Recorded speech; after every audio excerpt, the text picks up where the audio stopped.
Welcome to day one of the NuCalm Reset Challenge. Today, we're going to ask you to get into balance. You see, your brain and your body are a perfect system, and when they're in balance, they operate optimally. The challenge is we often find ourselves stressed or anxious or fearful or worried, and we're not in balance. The cornerstone technology of our last 33 years of neuroscience is rescue.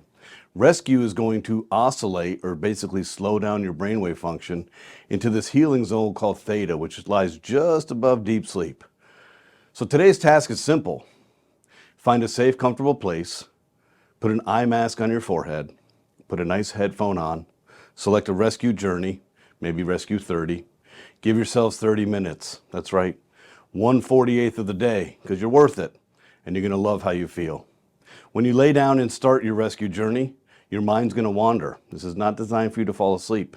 Your body's going to begin to feel heavy, and your breathing is going to slow down. And then when you're done with your rescue journey, you're going to feel amazing. In fact, you may not even recognize yourself. Why? Because you're going to feel calm, you're going to feel patient, you're going to feel present, and any little thing that bothered you or agitated you has just washed away. For the rest of the day, you're going to feel that way. And then tonight, you're going to sleep like a baby. So we're very excited for you to try what's been in the market for 14 years and been the cornerstone technology of NuCalm, and that is rescue. And we look forward to seeing you tomorrow.